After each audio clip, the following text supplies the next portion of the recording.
Do, re, mi, fa, sol, la, ti, do. Do, re, mi. Do, re, mi, fa, sol, la, ti, God. do. What are you doing? Me, me, me, me.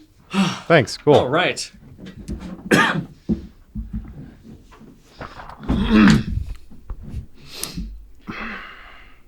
All right.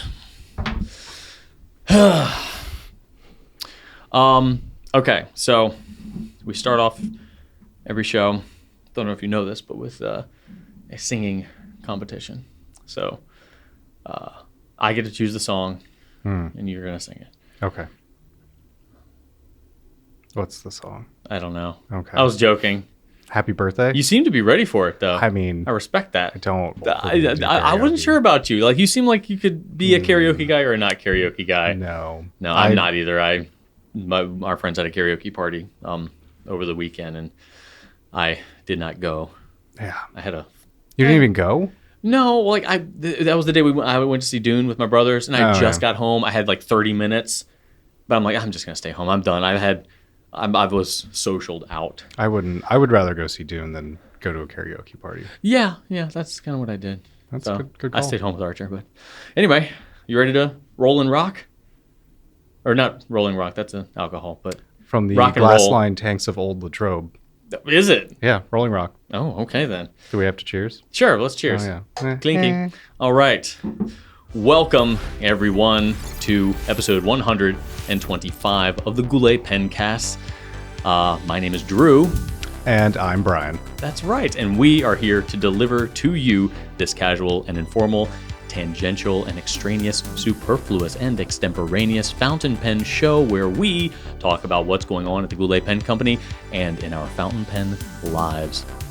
In this episode, we're going to talk about the big deal that is Ultem. We're going to sniff some inks. We're going to see some of Brian's abominations, some of his Franken-Pens, and much more. So get ready. We are absent Mr. Goulet today, but we have an alternate Brian filling his shoes, and it's going to be miraculous and incredible. So I hope you are buckled in and ready for a wild ride. Without further ado, we are going to read some feedback, Brian. Okay, feedback time. That's right. I'm going to kick us off here with some feedback from Joey Trejo. And Joey says, hey, it's good that you're back. I'd love to hear more about what you are all thinking regarding Lami's transition and new ownership. What are some of your hopes, expectations, and concerns? I can see both positives and some points that might be seen as a negative. If talking about Lamy specifically is not possible, how about what's generally happened when a fountain pen company is bought by another? Feel better, Drew. Thank you, Danny. I do feel better. I'm still a little coughing, so I apologize in advance if I need to turn away and cough, but I feel great, so thank you. I did get a lot of feedback about my voice. You sounded good. Delightfully low, yeah. Unfortunately, I have just the negative parts of being sick, which is a cough and none of the fun, positive graveliness. What were you smiling about? It's funny, you sounded like you had been smoking for 10 years. I've never smoked once. That's good. Don't do it. So Joey, yes, he mentions Lami's sale. Lamy has been sold. It is public information. They've been sold to Mitsubishi Uni, which is a pencil company out of Japan. And that was a big deal last week. In addition to the Dark Lilac launch, that happened. And I don't have a ton of information. I want to go ahead and acknowledge it because it is a big deal. But we will no doubt have more information on this as it develops, as we get more information. And I'm sure Brian Goulet will have a ton to say about it when he gets back. But I mean, I don't have any negative first impressions. I mean, I have no reason to believe that Lamy is going to stop being Lamy, but it's pretty early. Yeah, I would agree. I don't see anything there's no warning signs that say it's going to be a bad thing. Uni is, Mitsubishi Pencil Company, Uni, they make so many different pens and pencils. They make some of the really nice mechanical pencils. So there's a lot of technology swap that could happen between the two companies, and it could lead to some really interesting products. That's kind of how I feel. If Lamy, just Lamy being sold is kind of a big deal, but if Lamy being sold was an inevitability, I'm glad that it went to a writing company. Yeah. It could have been easily purchased by some massive corporation that has a 1,000 different companies and 1,000 different fields, Yeah. but it was purchased by a Japanese writing company. So I'm not mad at that. Like Yeah. from what I have seen in the writing industry, Japanese-owned writing companies tend to do really well by their customers. So, no red flags over here. No, I would agree. It'll be really interesting to see how it pans out. I have an odd feeling that it's not going to be too crazy. Yeah, there's a high likelihood that nothing will change at all. Yeah. So, all right. Thank you, Joey. From our friend Serendipity, she comes to us and says, you speculated about what suggestions YouTube shows your viewers about after too many pencasts. Talking about kind of the algorithm. Mm-hmm. And I'm here to confirm that I'm getting ads for safety razors. Thanks, Drew. You can actually thank this guy for that. And suggestions for power washing videos to relax to. Thanks, Brian. Those are nice. And I'm sure it's only a matter of time before I start seeing hammers. I do have a question for Brian K. I need to hear the story about the pen he got from the astronaut. Oh. Please. Do you have a short version of that? I do have a short version. Let's see. So my girlfriend in high school, her uncle was an astronaut, went to space multiple times. Nice guy. He had this pen. He didn't do anything with it. He gave it to his sister, my girlfriend's Mont Blanc, mother. right? Mont Blanc. Yeah. Yes. Nice pen. And so for high school graduation, it was gifted to me because I liked writing instruments. And I used it a few times and it dried out super fast. So I was like, man. Well, I didn't Stupid throw old it. fountain pen. Stupid fountain pen. So I put it back, cleaned it out, put it back in its box, and fast forward a couple years, I'm going to an interview at the Goulet pen company. I'm like, you know what? I should probably whip out the nice pen. So I tucked that bad boy right in my pocket and walked in with a pen that we don't sell. I mean, it had a story behind it, though. It did. I I interviewed with you, and you had a story, and it was fascinating. I was like, yeah, that's the guy with the astronaut pen, you know? Yep. That's it. Stuck in now there. you know. The only reason you were hired, yeah. Yeah. Well, I guess I can. No, my question to you now is, knowing what you know and having come as far as you've been able to come in terms of fountain pen know-how and repair and troubleshooting, how's that pen writing now? It's been changed. Oh. We'll get to it later. Oh, is that the... Oh, no. Yeah. Surprise. I didn't... Oh, no. Okay. Yeah, we'll check back. We'll circle back around to that one. So it's kind of writing great and kind of writing not at all at the same time. It writes pretty darn good. Okay. All right. Why don't you cover us some feedback here? Yes. So feedback from Dyer Snyder 5406. I recognize that name. How you doing? If Brian G sounds like Brian K on the phone, and Brian K sounds like his dad on the phone, can Brian G stand in for Brian K's dad on the phone? That's so meta. That is so meta. And I would said that when we did our interview that you said that you sound like your dad on the phone. Yeah. Wait, right? Yeah. Yeah. And then I also, when people get me on the phone here, which we don't have a handset, when they get me on the phone here, they go, "Oh, are you Brian Goulet?" I'm like, no. I'm a Brian, though. But apparently I sound just like him. But yes, I would venture that if Brian Goulet and my father were at my parents' house and my mother called to ask what we're having for dinner, and Brian Goulet answered, she would be like, she would be confused for a second, and then what would really give it away is that he would probably actually give an answer. My dad usually just goes, "Oh," or "Ah." So we need to coach him a little bit to do a proper impersonation. Yeah, it would be interesting. Nice. Let's see. So next up from Shazza Girl 9803. Hi, Brian and Drew. I found the interview with Brian K really interesting.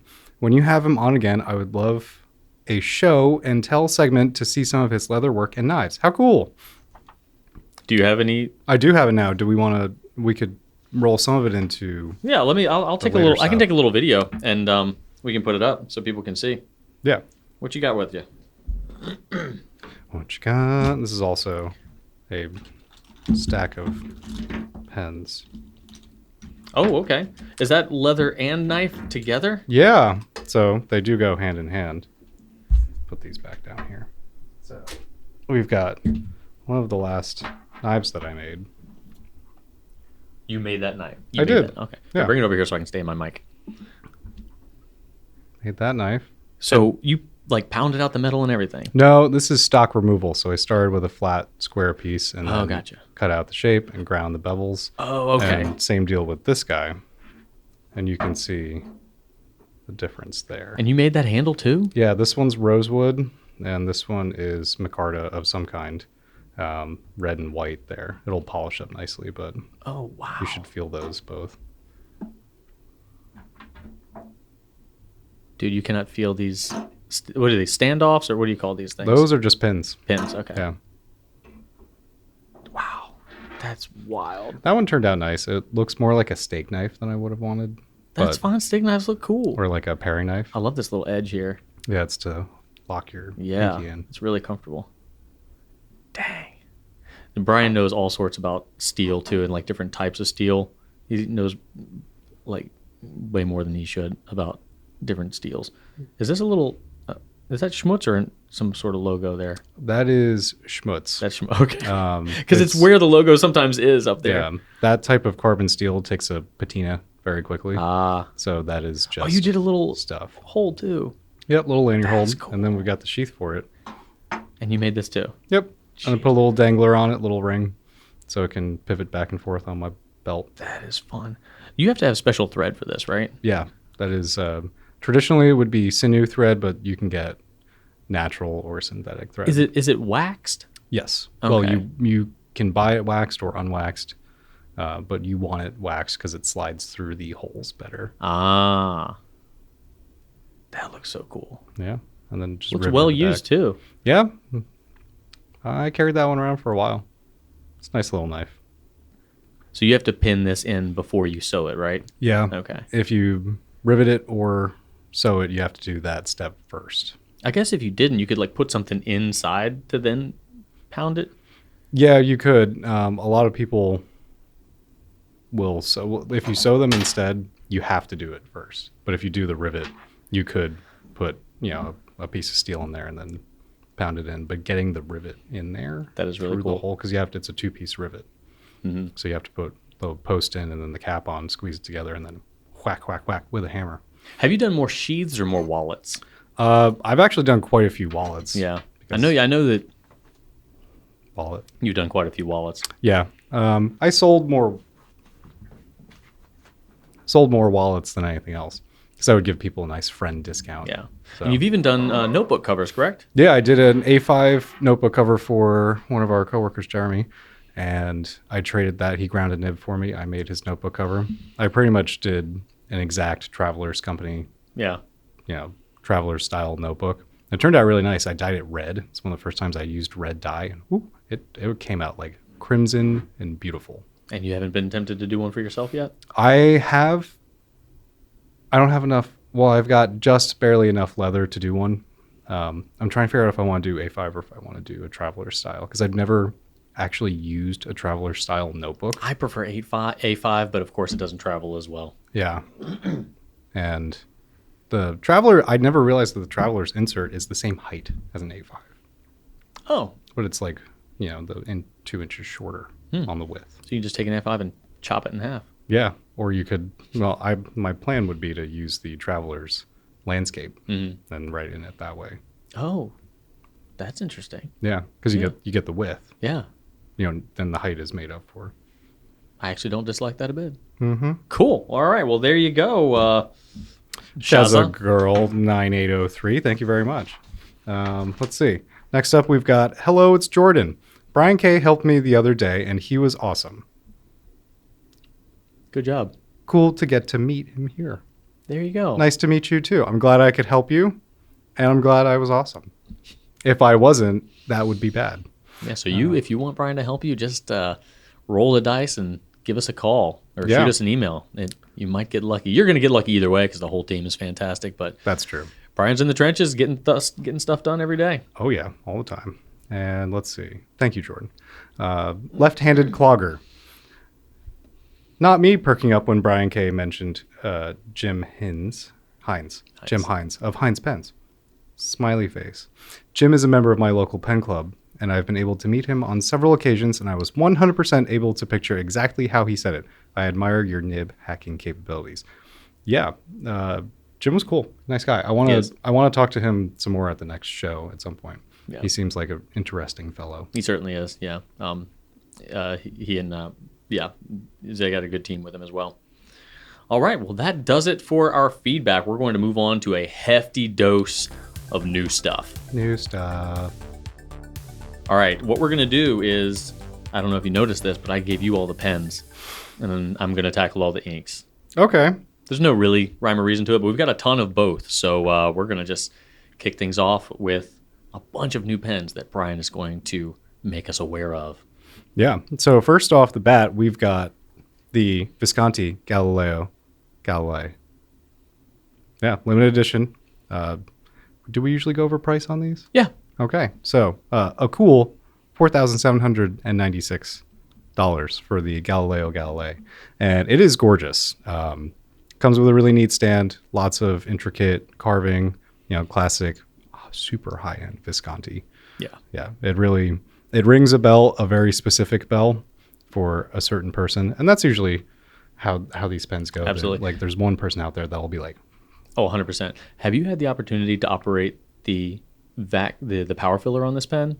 no, but I heard you say it's got the hook and loop or the hook safe. Not exactly. It's more or less just a channel lock. So it is a standard power fill, but it is a twist and lock power fill. So you unlock it from the channel, raise it up, and then push it down, and then lock it again. So it's just a single like quarter turn, but it doesn't really come out of its channel. So it's not like a hook safe where it comes all the way out. Is that what we're looking at here? No. They don't actually show it. It's a steel. That's the other end. It's a kind of like a steel shroud or aluminum shroud that has the channel, kind of like a Curados or something like that. Okay. Yeah. That's really interesting. I wonder if they're gonna pull that and do it on anything else, because it's a cool concept to have. It is really cool. Instead of traditional concentric threads on it. Now it's probably a little bit more complicated for cleaning over and over again. Like you have to pump it back several times to get all the stuff out. So it might be a little bit more inconvenient for that, but it's something I had not seen Visconti do or any company do before. So yeah, it's fascinating. It's not just a visual thing. It does have some unique mechanical features as well. Yeah, that's a gorgeous looking pen. Then the stand is really neat too. It's the whole package. Let's see. Next up, we've got the Kaweco Sport Fountain Pen Apricot Pearl Limited Production for $30. That's the usual price for the special edition. Now I haven't seen one of these in person. Have you? Yeah, it's did? Good. Yeah. Does it have a pearlescence to it? It does. Cool. And it looks really nice. If you guys like the iridescent pearl, this limited from, what was that, last year, 2 years ago? Yeah, I think it's still around, but yeah. Yeah, we still got a few floating around, but it's kind of the same deal. A little bit of chatoyance, sparkle magic in the resin, but it is translucent and it's got that color. I just love that color. It's a really unique color. Yeah. I'm a big fan.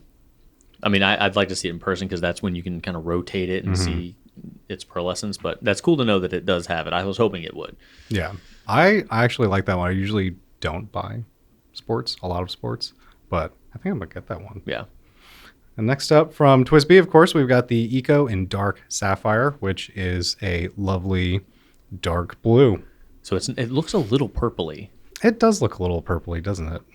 Yeah. Just a hint. It's definitely... It's like so royal, it's almost purple.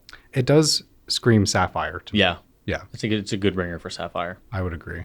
And yeah, normal price on those, $32.99 for your special edition TWSBI, which is great, especially if you collect them all. You'll have a dark sapphire in your lineup now. And then what else? We've got the Sailor Princess Rodin collection. All 4 of them.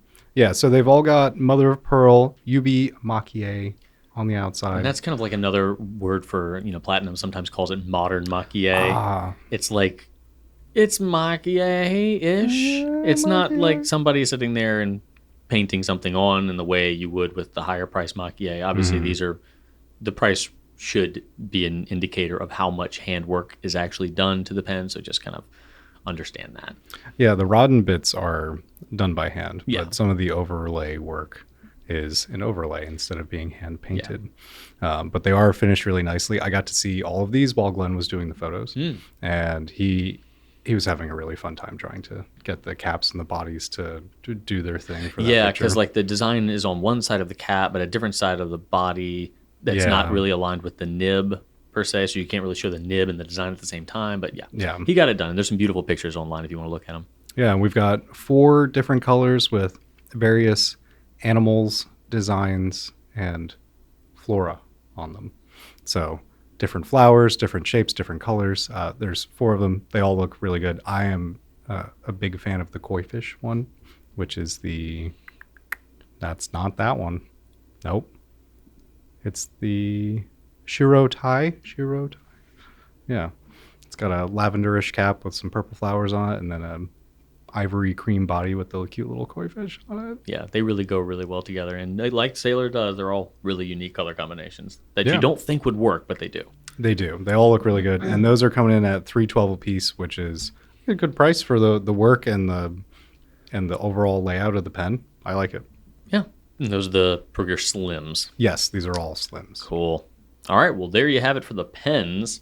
As far as the inks go, we've got quite a few. We've got 2 new inks from Wearing Goal. One of them is the 20,000 Leagues Under the Sea ink.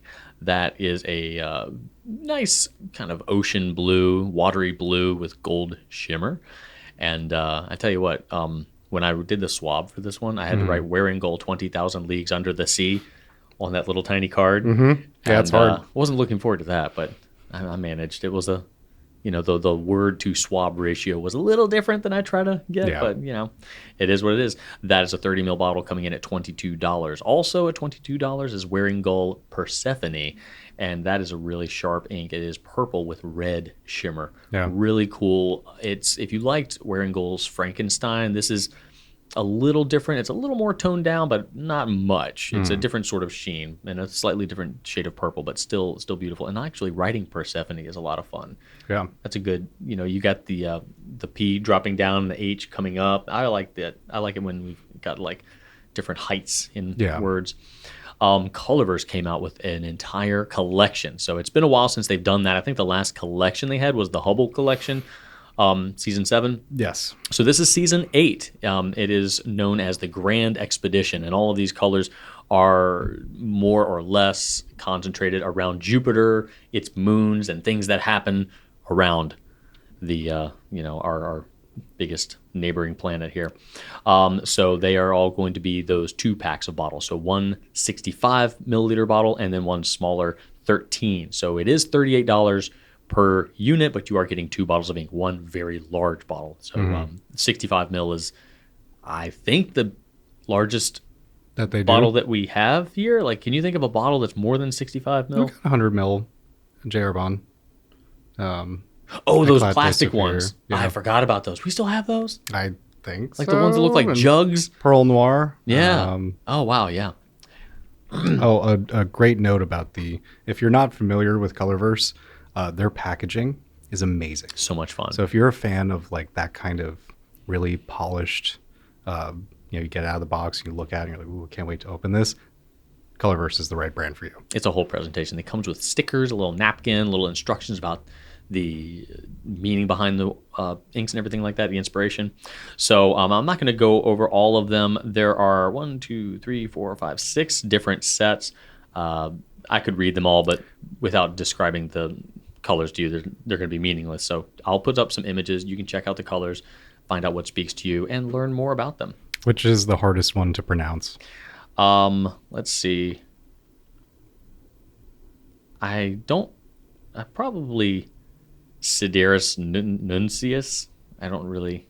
And heliocentrism. Lots of Latin words in here. Yeah. I did find out that it is bow shock, not bow shock. Bow shock. Yeah, so it's bow shock. Boat. Yes, it's actually a term when an object is passing through another object. There is because it's not really passing through it, it's kind of condensing it as it's traveling, and then that condensing creates an explosion of some kind, which is known as a bow shock. And it does come from the point in which the bow of a ship breaks through waves and compresses the energy there. That's interesting. That's a very, very general, quite ignorant thing that I spent 2 seconds on the internet researching just because I wanted to know if it was bow or bow. But there you go.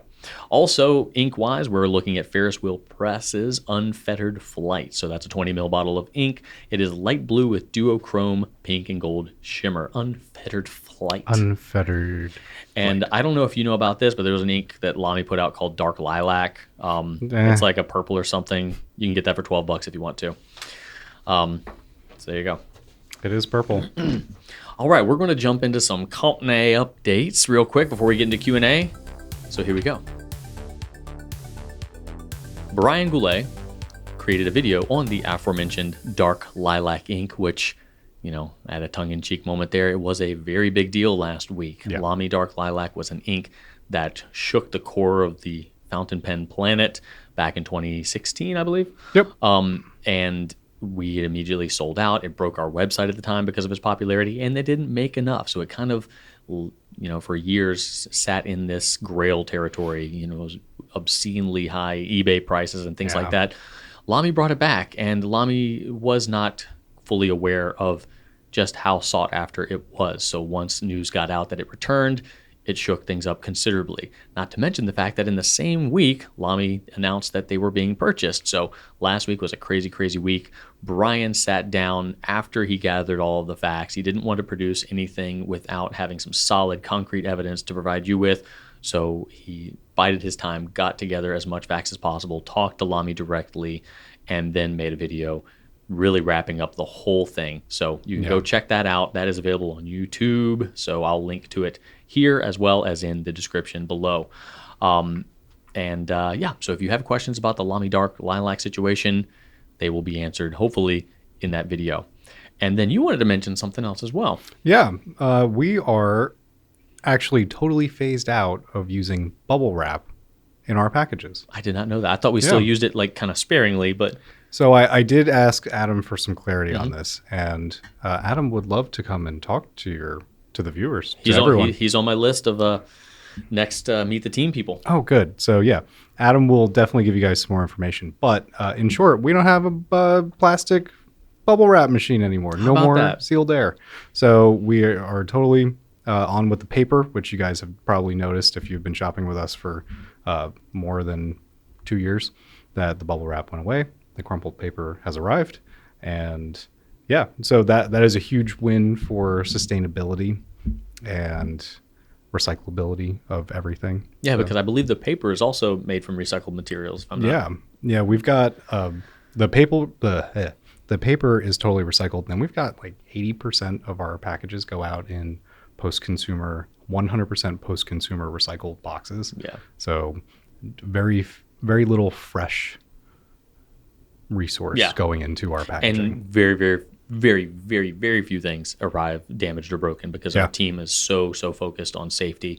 And that's great. So that's awesome to hear. Yeah. Thank you for mentioning that. I don't think we had covered that previously. All right. Well, now, people and other people, we're going to get into our Q&A segment, the meat and the proverbial potatoes of this show. And that starts right now. Brian. Drew? You're going to kick us off with question number 1. I'm going to kick us off. It's going to be a fun one. I'm going to get ready. Morgan says, can you recommend the best smelling inks? Ones that actually smell like what they say they are supposed to smell like. Thank you. That is very good, Morgan, that you put that qualifier there, because I would have brought a bunch of inks in that do not smell like what they're supposed to smell like. Number 1, if any of you have it at home, or if you ever get a sample, Twisby Blue Black. That smells weird? It smells like a mix of a fresh shower curtain liner and my grandmother's basement. Okay, well, I've definitely smelled your grandmother's basement. I haven't come in contact with the fresh shower curtain liner, though, so I'll have to check that out. What do you put in your shower? I was just joking. I haven't actually smelled your grandmother's basement. I haven't smelled it in many years either. It's got it. I don't even think the house is still there. Anyway, so yes, we've got some inks to smell. We do.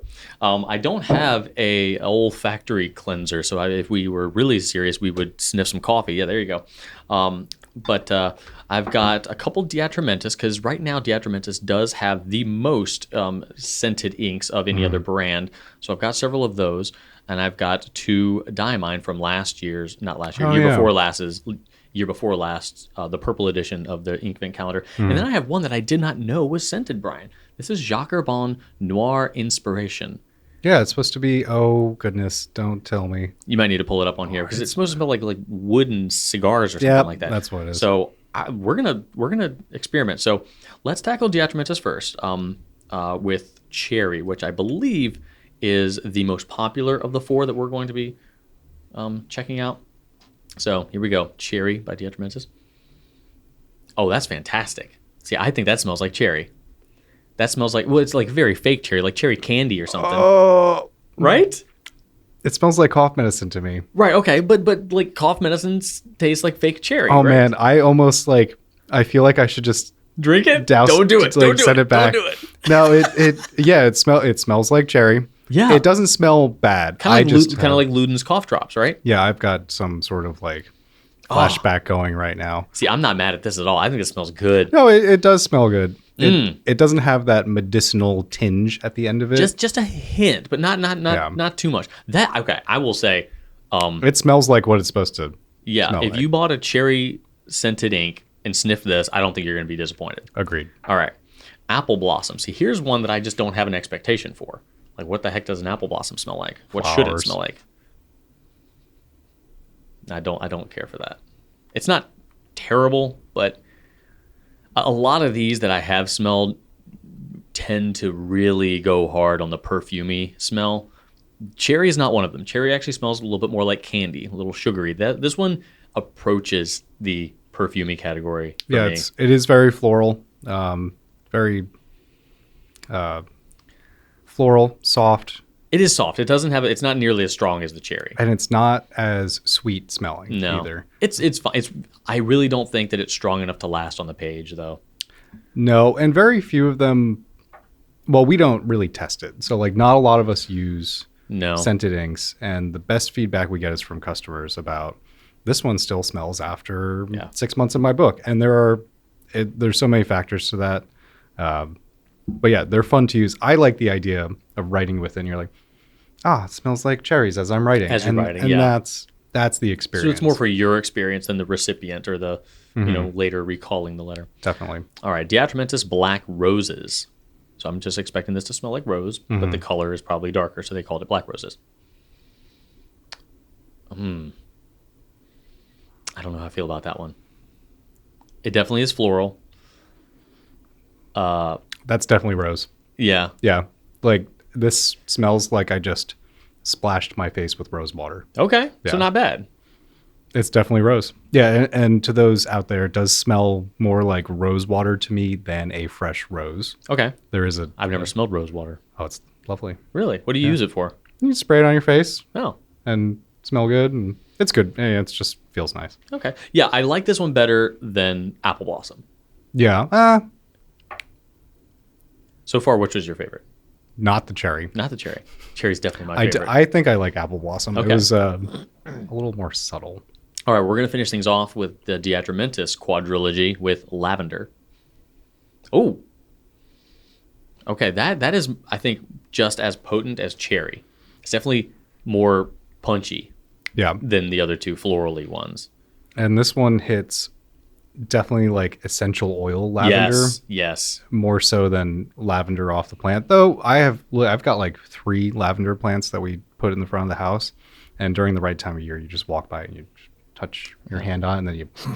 Dang, I planted one lavender last year and it never bloomed. They are. I think something was eating it. Oh. I don't know. My neighbor comes by and cuts pieces off when I'm not there. Maybe it was your neighbor. Yeah. Dang it! I should have guessed. All right, so cherry, apple blossom, black roses, lavender. How do you score these? So Morgan's asking ones that actually smell like they're supposed to. Would you say that these do that? Yes, for all the Diatramentus ones, I would definitely say so. The floral notes of the rose and the apple, one could say it doesn't smell like an apple blossom. Yeah, it's close enough to. It smells a little appley. This one smells rosy. Yeah. Yeah. I would say that if you got any of these 4 just reading the name, I don't think you're going to be disappointed in the actual smell. Yeah, so I would agree. All right, let's move on to Diamine. So these were the 2 scented inks that came in their purple edition Inkvent calendar of 2022. We will be eventually getting the ones from the, What color was green? it this year? Green? It was green. Green. I think there might be a few scented inks in there as well. I don't think they were very holiday-y. Here we've got Spruce and Pick Me Up. Spruce is obviously supposed to smell like a pine tree. Pick Me Up is supposed to smell like coffee. I have smelled these before. I already have some opinions, but I'm gonna refresh my opinions on these. Okay, you know what? I disliked Spruce at first quite a bit. That does not smell too bad to me. Maybe the one I had turned. I'm not sure, but that actually smells pretty pleasant. It's not Yankee Candle Spruce, but it is pine tree air freshener spruce. Yeah, it's teetering on the edge of Pine Sol. Yeah, it's a little chemically. Yeah, but it is sweeter than I thought it was going to be. Yeah, exactly. It's not as sharp as Pine Sol or like a taxi cab air freshener. Yeah, it definitely reminds me of walking into a Christmas shop. Yeah, so definitely artificial, but not like unbearable artificial. Yeah, it's kind of like not like gas potpourri. station artificial, like not straight up chemical, but definitely. It's good. Yeah, I'm not mad at Spruce. Now I do like Pick Me Up, or at least I did. We'll see if it. I have not smelled this one. Yeah. All right, so this is supposed to be a little coffee-y. Coffee-y. Oh. I'm not getting coffee anymore. I'm getting more malt or cigar, actually. It's like a smoky malt to me. Yeah, it does not ring coffee to me. No, I thought it did. The first time I smelled it, I thought it was coffee-ish. Yeah, definitely. It's got a roasty kind of plasticine. Plasticine? Yeah, kind of like slightly synthetic, roasted, cooked flavor. Okay, see, I'm getting a little coffee now. Yeah, that's a tough one. It doesn't smell like... I'm getting a little chocolatey. Yeah, it's definitely chocolatey. Okay. Yeah, like the sweetness of the cocoa Yeah. at the top. Yeah. Interesting. I love smelling candles. That's Catherine and I, whenever we go to the store, we got to smell like 80 million candles. Yeah, lots of candles, lots of perfume. She loves to smell perfume. So now I love to smell perfume too. I basically just want the same candles over and over again. I will have a pine candle all year round. Love a good pine candle. Like, I do not care. I want that, and I want like a sweet vanilla. You should get the Sterling candle. Like cookie. I'm just a sucker for like cookie scents and pine, like all year round. Or pumpkin. I'm always fine with pumpkin. I don't even care about the time of the year. Yeah. All right. So Spruce and Diamine, the representatives from... Sorry, Spruce and Pick Me Up, the representatives from Diamine. Do you feel like if someone bought these, they would think that these don't smell like the thing? That's a 50-50 for those two in particular. Spruce, yes. Pick Me Up, someone could be like, nah, it doesn't smell like my coffee, because a lot of these are very subjective too. The smell of coffee especially. Yeah. Like spruce, rose, lavender, those are smells that exist and are known. What does your coffee smell like? Our two coffees probably smell different. Yeah.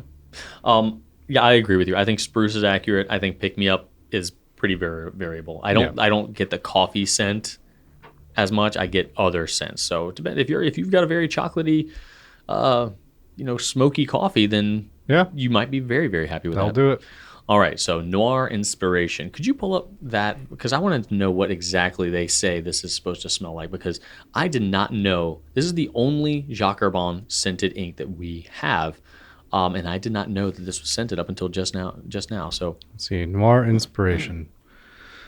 Noir Inspiration, and takes us on a nocturnal olfactory stroll evoking woody scents smoked with round tobacco and a subtle union of moss and velvetier. Vetiver.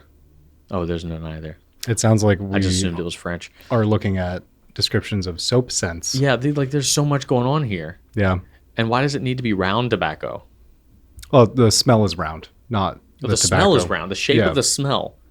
Yeah, like what if you smell something, sometimes if it's like really acrid, it smells like pokey. Oh, okay. So this is basically Little just sharp. not a sharp smell. Yeah, it I've should never heard be that. Okay. balanced. Okay. Ooh. I don't hate that. I don't know what I'm getting, but it's I guess it smells like cologne almost. Like Oh yeah, definitely get the tobacco note. Woody, yes. The vetiver is a lot of that woody smell. The moss could be from a couple different things because you can get that. Like oak moss is used in scenting a lot, but real oak moss is like really expensive. Yeah, I love this. I know. I like it too. It's a very, I would say, a traditionally masculine scent. Yeah. But what I do find is that those like really traditional masculine scents all have like a lot of floral notes in them, and really traditional good smells. Yeah, that's really nice. It smells like a soap that I've got. It smells like Executive Man. Yeah. That's good. I think that no. Brian also turned me on to fancy soaps because he's terrible. So we now order our soaps from Sterling Soap Company. I think I'm using Sharp Dress Man right now. Yeah. Okay. I don't think I've tried Executive yet. I've got some samples for you because they've got the whole. They send you a sample every time. Yeah, so. they'll send you a sample, which is really cool. I did that when we went to Disney. I just brought, just because I could leave it at the hotel when we need to travel with soap. I just brought a sample with me from Sterling. Idea. It was already wrapped up, so I'm like, all right, great. Just left it at a hotel. Yeah, I keep them in tins, in little tins, and I put the labels on them. So I've got like a bajillion soap samples now. There we go. Things I don't. All right. Well, Morgan, that was your travel down the olfactory lane. I don't know. Hopefully that was helpful. Got a question for you, Brian. Arlie Moses asks, what is Ultem and why is it such a big deal? In my honest opinion, it isn't overly attractive. That's not me, that's Arlie. So I know that you are a material man. You know quite a bit about rare materials, both in terms of fountain pen manufacturing and knife handles and stuff like that. So I figured you'd be a good guy to provide us some insight on this one. Yeah, Ultem is interesting stuff for some, I suppose. It is and I had to write this one down because I couldn't remember. Polyetheramide. So what I know it as, you know it as Ultem, which is your brand name, like Kleenex, Band-Aid, Ultem. And the material is usually abbreviated PEI for polyetheramide. So traditionally it's used in super heat resistant uses. So if you're using an autoclave to sterilize your medical instruments, you have a little tray. What's an autoclave? An autoclave is a machine used to heat sterilize medical instruments or tattoo, which are medical instruments, tattoo gun parts. Great. So you put them on this little Ultem tray. They go in the autoclave, and that's Ultem's big deal, is that it's super heat resistant, so it can go into those various places. Do they make medical equipment out of it? Some medical equipment. So I did a little bit of research on Ultem that I did not know. Yeah, it turns out we have a dive. Not super deep. Ultem can also be glass filled. So like glass filled nylon. Well, like fiberglass, like impregnated with... For strength. And that's where pure Ultem with no glass fill is weak. It is literally weak. So if you have really thin pieces with screw holes in it, in the knife community, we see a lot of handle scales, which are the handles if they're two pieces bolted on. Screw holes are breaking on some Ultem stuff. But what is the big deal? It's cool. It's an interesting material. It's got some odd coloration to it for those fans of yellow mustardy. It's an oddly organic color. Yeah. So that's what that's the natural Ultem color. Yeah. And you can color it because I've seen Ian shown. I think he has black Ultem. I wouldn't be surprised. I did not, because I thought his black pen was Peak or Torlon. Oh, God. It's not Torlon. Not Torlon. I thought it was black Ultem. I know. We'll figure that out later. Yeah. Anyway, but that people do make fountain pens out of Ultem. Yeah. This is one that came all the way from China on the slow boat. The pen was inexpensive. It's got a titanium clip and Ultem body. It's okay, but I wanted an example of Ultem for my collection because I'm not going to put it on any of my knives because I don't love clear handles on my knives. But yeah, it's got a pretty storied history. It's been in use in other things outside of, just autoclave bits for a long time. And I remember I was actually looking at it this morning because I was like, where have I seen Ultem? And it turns out Ontario Knife Company made a kitchen knife with an Ultem handle. And it's been so long that they have now discontinued the knife. And the biggest reason why I think they put that Ultem handle on there is because it would go in the dishwasher and be heat resistant. Oh. Because if you put something like that in the drying cycle on your dishwasher, it's not going to have an issue at all.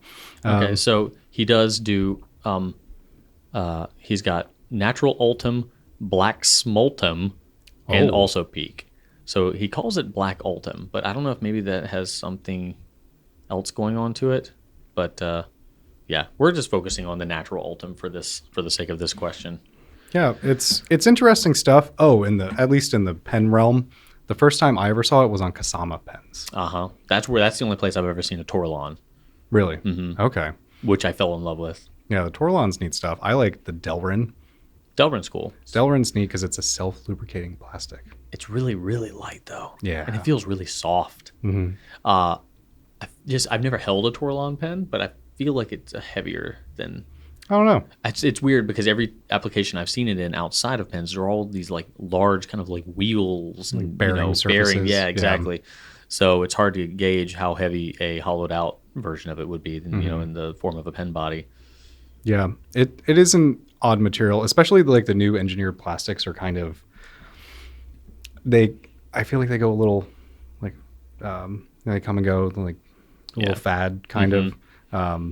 I don't think the Ultem will be like a big like it'll hit the industry mainstream. You're not going to see probably like a Lamy Ultem pen or a Pilot Ultem pen. So it'll probably be squarely in the realm of the smaller makers, which that alone makes it cool to me. Yeah, and I like the fact that the smaller makers can have something unique to offer the industry, and I think that the fact that they're agile and they can use these kind of materials that larger companies can't do, keeps them competitive. And I think Peak is, to deviate a little bit, I think Peak is some sort of antimicrobial, has like some antimicrobial component to it. That would be cool. I don't really, I'm out of my zone here, so we won't get too far into that.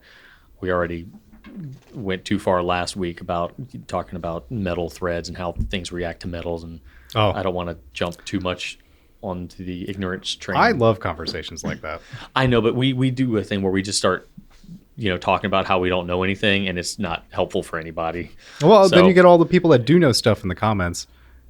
Yeah, but it's also got to be exhausting for some people just to listen to us talk about how little we know. So we won't. Yeah, I don't want to go too far into that because we are authentic though. We won't ever pretend to be experts in anything. If we're confident in something, you will hear that. We'll convey that. This is not one of those things for me anyway. No. Cool. Let's see. So next up from Nin, N-I-N, Nin. That's right. How common are counterfeit pens in the pen world? I get really nervous when I look at websites other than yours or brick and mortar stores for fear of buying something fake. Is there a reliable source to verify authorized dealers? Thanks. The short answer is no, there's not a really easy way to verify authorized dealers. I think that, what you said, brick and mortar stores and our website, I can say that you're generally in a safe zone. In the US at least, which is obviously the part of the industry I feel confident enough to speak to, I don't think that there's a big problem with legit counterfeit pens in the United States, as far as if you're buying from a online or brick and mortar retailer selling like a Lamy 2000, it's probably a Lamy 2000. I think that if you I've gone into some bargain stores here and there, and I've seen things that look a lot like Lamy Safaris, but they're not purporting to be Lamy Safaris. They're just like fountain pen calligraphy set. Yeah, so they're obviously trying to copy the mold, but they're not. For the sake of this question, we're talking counterfeit pens, a pen that's trying to be a pen that it's not. So in the US, that's not a huge deal. However, we are in a global retail situation. So you can be in the U.S. and order from anywhere. Things do get a little tricky with Amazon. I think it's less of a problem than it used to be, but depending on, I don't know exactly how Amazon is currently working it, but there was at least a time where commingling their stock was a possibility, meaning if I wanted to sell something through Amazon, I would ship them my product and then they would keep it at their warehouse with other products from a different person who might be providing Amazon with counterfeit products. So you do run the risk when you buy from a company like that commingles their stock. Even if I, Drew Brown, am selling good, legit stuff, Brian K is sending his stuff to Amazon as well, and he's just making it out of marshmallows and shoe polish. Boxes full of rocks. Yeah, exactly. So you might buy it from me, but you might get one of Brian's boxes of rocks. So that's a thing. I've heard less about it. I think that it was more of an issue years ago, but I don't know. It's still a possibility because you don't really you yourself or the retailer in this case isn't actually sending out the product. Amazon is sending it on their behalf. Yeah. So there's variables there. I haven't heard too much about it on the fountain pen front recently because it used to be a lot of Lamy. Yeah. That we would see, like, oh, I got this from, especially Safaris. Yeah, I got this Safari for $15 off Amazon, and you look at it and it's all wrong, and the nib doesn't even have Lamy on it, and it takes a standard international converter. Yep. And you're like, what's going on here? Turns out it's a fake. Yeah, we don't really see it as much anymore, and I think part of that is because a lot of the people who used to make those fakes are now making different pens. Yeah, different fakes. different fakes or pens of their own, or that is not nearly as profitable as making a different pen and charging more money for it. Honestly, like they've actually got some pretty convincing Lamy 2000s these days. You've seen a 2000 fake? Uh-huh. I've never seen. I've seen one of the one brand. Yeah, not the one one that's actually claimed to be 2000. Yeah, I'm fairly certain. I'm doubting myself, but I have never seen it because I would buy one. There's a dialogue. I've seen the dialogue. Yeah, I've seen a dialogue, and that is a blatant copy.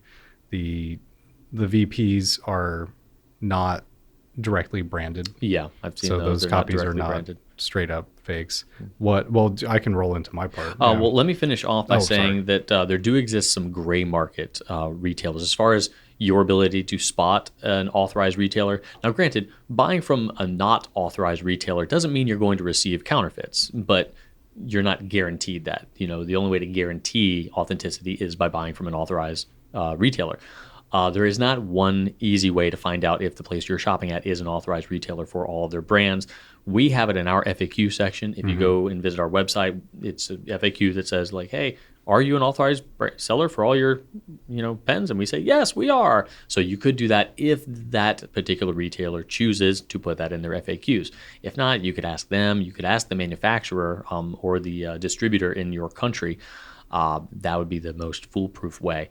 But it gets tricky because there might be a company like, say, Benu that does authorize, drewspens.com to sell their stock, but also drewspens.com might be selling Pilot as well without the permission of Pilot. So it's kind of tricky to determine whether or not, because drewspens.com is actually buying Pilot pens from brianspens.com and just selling them on my website. So that's called gray market. And it gets tricky because sometimes all they sell are gray market stuff. Sometimes they're a little bit of both. They are authorized over here, but they're not authorized over there. And there's really no way for you to be able to tell unless you ask the US distributor for that brand. So if you want to know for sure, Pilot USA, they will respond to you via email just fine. Yep. You've got, if you can locate the distributor for that brand in your country, they should be able to give you a straight yes or no there. Yeah.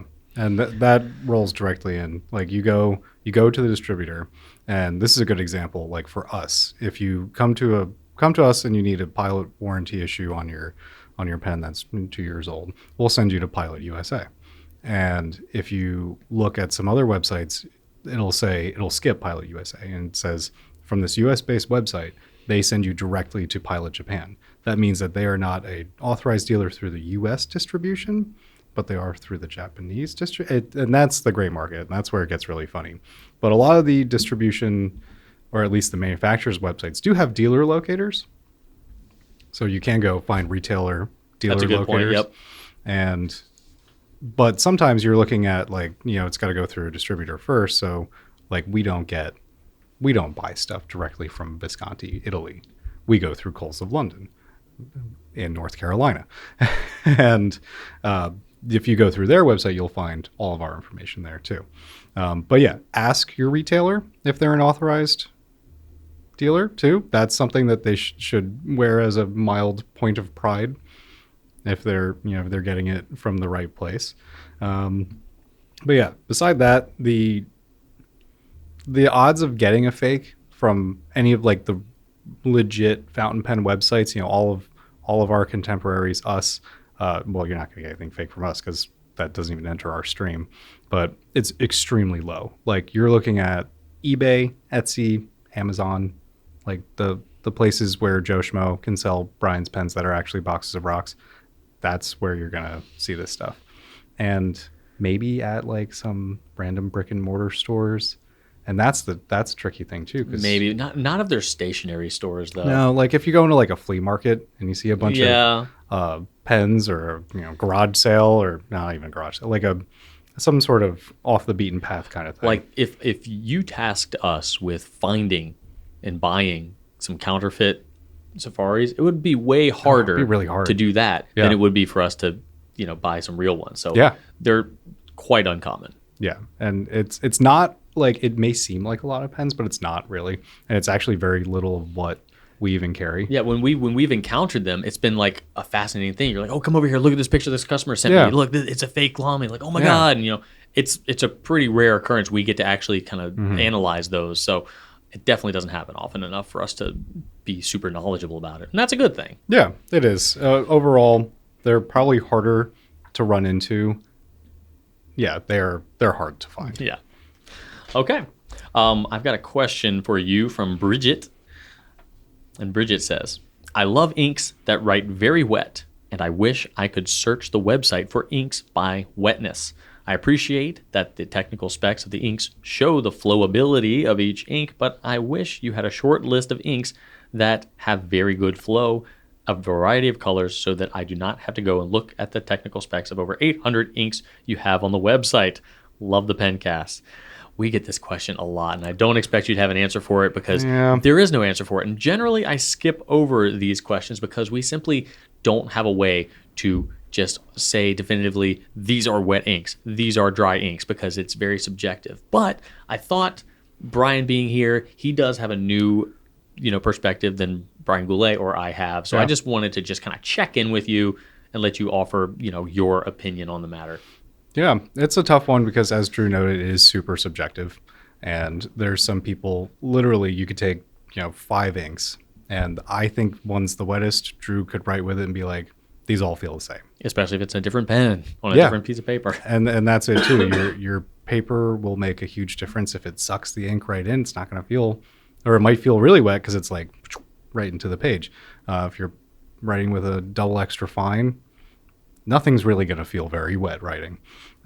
So as a general guideline, number one, if you want to talk to us and be like, hey, what are your favorite wet inks? I can give you recommendations all day long because I've tried a lot of inks, too many inks. But from that, you've got the reviews on our website, you got the slider. So I know you don't want to go through all 800. So general rules, guidelines that can take you to the right inks. You're going to want to look. You can sometimes look to dry time to figure out if something's going to be really wet. So if you're using decent paper and you've got a medium nib from Twisby, if the dry time shows as really long, odds are very high that the ink is a wetter writer because there's higher amounts of surfactants in the ink, aka not water, which will take longer to dry, and not water makes your ink flow a little faster. And so there's that. You've got darker inks. Yeah. So if you look at Sailor Haha, very light ink, or Wendy Darling, very, very, very light ink. They are dry as a bone because there's not a lot of pigment in there, not a lot of dye, or dye in this case. Wendy Darling is like writing with colored water. Yeah, it was really odd. I did the examples for it on the website, and I was like, trying to see. I couldn't even see it. So those really light inks are not going to be wet flowing inks, just because there's not really a lot that needs to get out of the pen. But if you go to really dark inks like Lamy Dark Lilac or the Blackberry Azurite, just from Lamy, those darker inks are much wetter flowing than the really dry stuff like regular Lamy Blue, Lamy Red, because there's more dye that needs to come out. Now, I've heard that Ferris wheel press is generally, broad stroke, a dry-ish brand. Mm-hmm. And while that's not entirely true, I think that, to your point, they do have a lot of light colors. Yeah. So I think that that's where that conclusion can be drawn. And Yeah. for, maybe 70% of the inks, that's true. But they also have a lot of heavily saturated ink, especially now with the addition of the Fairy Tales line. All those are very saturated inks. They are. And what I've noticed with shimmer ink too is that they should be, I think, a little wetter flowing to get the shimmer onto the page. If they're really light colored and they're really dry flowing, then it just kind of doesn't feel good coming out of your pen, and they don't work that great. Yeah. But otherwise, for brands, it's kind of all over the place. We've got some brands that have really dry ones, light ones like Sailor with 400 different colors of ink. And you need to get those colors, you put entirely different ingredients in your inks. Exactly. Like completely different. Any sort of red ink is going to have a completely different ingredients list than a light blue ink. Like to the point where they almost can't even be compared by property, because it's like comparing vegetable soup versus mashed potatoes. I love this because all the inks are inks. They're all, it's apples to oranges. Both of those are fruit, but they are very different fruit. Yes. So okay, so apples and oranges is better than mashed potatoes and soup. Mashed potatoes and soup. Yeah. Oh boy. But yeah, no, definitely. Oh yeah. Phone a friend. Ask someone. A lot of community input from Goulet Nation, from Reddit, from everywhere, all Fountain Pen Network. People have made these lists and say, if I like this one, I like this one. If I don't like this one, I don't like this one. And same thing for us. If you're going to email us and say, hey, send me some wet inks, tell me what you like. If you give me what you like and what you thought was wet, that's a starting point for me to say, okay, this one is wetter than Oxblood. This one's drier than Haha. This one, and I can slot my information directly into what you know. Yeah. And dip pens and ink samples are also a great way to experiment. I know that you do have to buy something, but when I have a lot of swabs to do for our, comparisons and things like that, it is so instantly obvious because I really don't know what is going to happen. I dip my glass pen or my Kakamori nib in the ink and I go to write the name, and sometimes it just gushes and I'm like, okay, oh crap, I need to start writing a little bit larger. Go. Or it's really, really light and I'm saying oh, okay, well, I need to kind of slow down so I can get a little bit on the page. But immediately, especially if you're using a dip pen, you can totally pay attention to how quickly things are flowing. So that you do have to buy something, but you're going to know pretty fast. And if you don't want to commit to a bottle, of course, sample's definitely the way to go anyway. Yeah, I've really been enjoying the Sailor dip pen. Oh yeah, the Hokoro. Yeah, the Hokoro's been a real joy for me. You can get a surprising amount of writing out of it. I love those pens. I don't have one yet though. You can borrow mine whenever you want. I mean, they're so cheap. Why not buy one? I bought one for myself. I didn't even get it written off for me.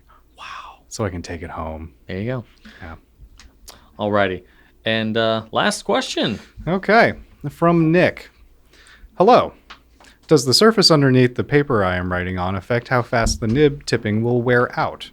I have a glass table as my desk, and if I write on a single sheet of paper on it, I can feel it press rather hard into the nib. Would it help my pen last longer if I put a writing pad under the paper or just wrote in the Rhodia pad without tearing out individual sheets?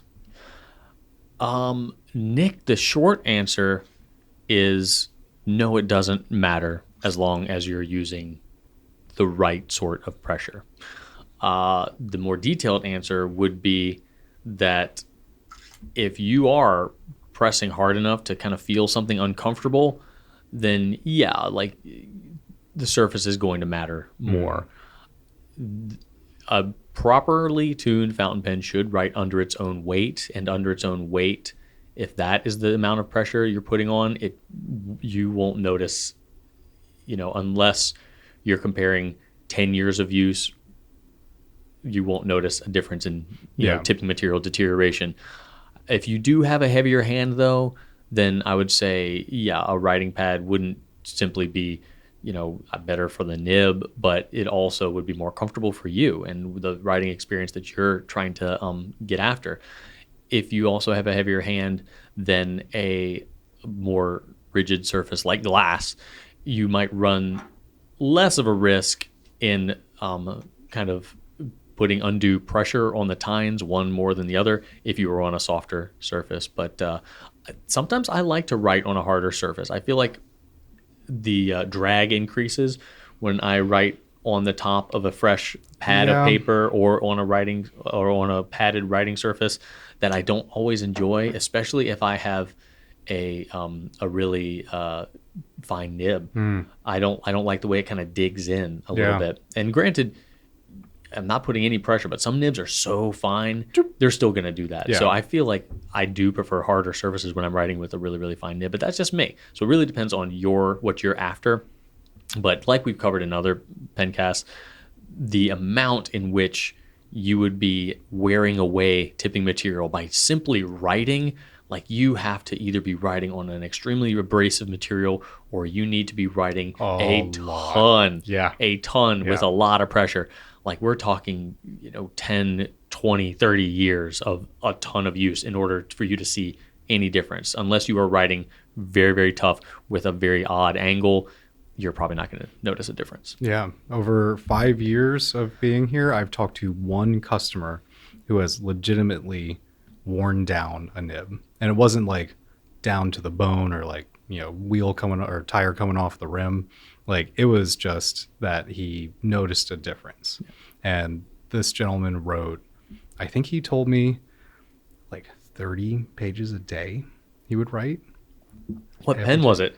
He ended up, the final pen that he ended up with, because he and I would email back and forth all the time, talking about big, long emails about stuff. And really great guy, nice person. And he ended up with a 912 Waverly nib. Yeah, and he loved it. And that's what he wound up on. And then I think like two years later, he said like, oh yeah, I had to get another one. So he wrote with a 912, 30 pages a day for 2 years. Every single day. Wow. Yeah. And even at that rate, the pen would still be usable. He just probably flattened it a little bit. Yeah, flattened it, especially with that angle, that upturn, that things start getting weird. All right, so that's an extreme, and I doubt that crazy. Nick here is writing 30 pages every single day. How did his wrist survive that? I don't know. Like I write all day long, not continuously, but there is a pad of paper at my desk, and that page gets filled up over and over and over again, and I write constantly, and I have not done anything close to wearing down a nib. No. And the idea of once you have two pens that you rotate through, your one pen now has 50% less use on it. But getting back to the paper and the material, it's just personal preference for me. I cannot write on a single sheet on our desks out there. Especially with Tomoe River, it's like, I feel like those surfaces are a little textured too. Yeah, like even this has a little bit of a texture to it. Mm-hmm. I don't prefer that. If it's a completely smooth texture, like glass, or like heavily polished wood, I'm fine with that. Yeah, I also don't like writing on a single sheet on a soft surface like the writing mats. It kind of feels like I'm too much drag. It's like marshmallow. Yeah. The my go-to is always I just leave it on the pad. Yeah. Even if I tear it out and stick it back on top of the pad, 1 or 2 sheets of paper feels good for me. That's generally what I do as well. Yeah. And again, like I just let my pen do the writing. I don't have any downward force, and really you shouldn't have to do that. If you get the feeling that you're pushing too hard and to the fact that you're concerned about the longevity of your tipping material, there's probably something else wrong that you might consider addressing through the use of a nib specialist or technician that might need to kind of fine-tune your pen so that it does write under its own weight. Yeah. All right. Well, that does it for the Q and the A section of our Pencast today. Ta-da. We are going to jump into the pen spotlight. We are going to spotlight several pens that we do not carry, will never carry, and that no one should ever own or use or even look at. But you can look at them if you want because they are going to be Brian's Franken-Pens. All right, So, what do we have here, Brian? This is a classic. Some folks have seen this before. This is my TWSBI VAC 700R with a Peniter quill nib on it. Oh my goodness. It writes real nice. That, you know what? I love that nib so much. I really do. It's one of my favorite nibs. Yeah. And it just barely clears the inside of that cap. So what did you have to manipulate to get that in there? Nothing. It just threads in? Oh, no. I took the nib. This is stock TWSBI feed and unit. And you just shoved the nib on there? Well, the quill nib has such a small radius at the base of the nib here that it can fit in a lot of other feeds. God. Please don't do this, everybody. Yeah, don't. So it from Peniter, they're in a Bach 250 housing. They're number 6 Bach housing. And the TWSBI geometry is very close to Bach on the feed at least. And yeah, it works great. This turned a VAC 700R into a $400 pen. Oh my God. Yeah. I like this one a lot. Wow. So that's nothing too crazy. Let's see. Yeah, can you bring everything over kind of toward the middle? There we go. Various abominations. Let's start. So this is where the Mont Blanc ended up. On a Magnum? On a Diplomat Magnum. Oh my God. You are kidding me. Yep. That's a lovely nib. It's a medium, nice and smooth. It is a little loose on this feed. Oh my God, Brian. But it works fine. It's got great flow. Oh my God. That's like a $300 nib on a $15 pen. On a $15 pen. Oh yeah. my God. Well, I mean, the original Mont Blanc was a plastic pen. I'm sorry, precious resin. Right. Precious resin pen. Snap cap. So that's the astronaut pen. Yep. Well, now it is. You're right. The astronaut husk pen is somewhere just nibless, right? Yes. Oh yeah. Well, gosh. I know where it is. The body cracked. Oh. That's part of the reason why I took the nib out. So you heard it here first, folks. Diplomat Magnum better than a Mont Blanc. Yeah. Well, actually, I do like that stock extra fine is great. Yeah. This is a fun one. What? This was a challenge one day. What? Someone asked, "Can you put a parallel nib unit in an AHAB?" So I took the grip section out to my shed and I put a bigger hole in it. Oh my God. And I had it eyedroppered, but yeah, we'll not pull it out. But it's just kind of barely in there. But it works. And So also it's the just- hole's not straight, so it's kind of got some English God. to it. Oh Yeah. my God. It's a fun calligraphy. So you just unit. shove it in there. Yep. And how is it not leaking? It doesn't seem tight enough. I mean, the feed on this thing is hefty. I guess, yeah, the ink would need to do a lot of work to get out of there. Yeah. And it does have a little bit of a interference fit, right? Okay. Yeah, I heard There. a click. Yeah. So that works great. That's a fun one. I wish I had gotten the hole straight. That's still kind of amazing, though. Let's see. This one, I made this for Catherine, and it is very...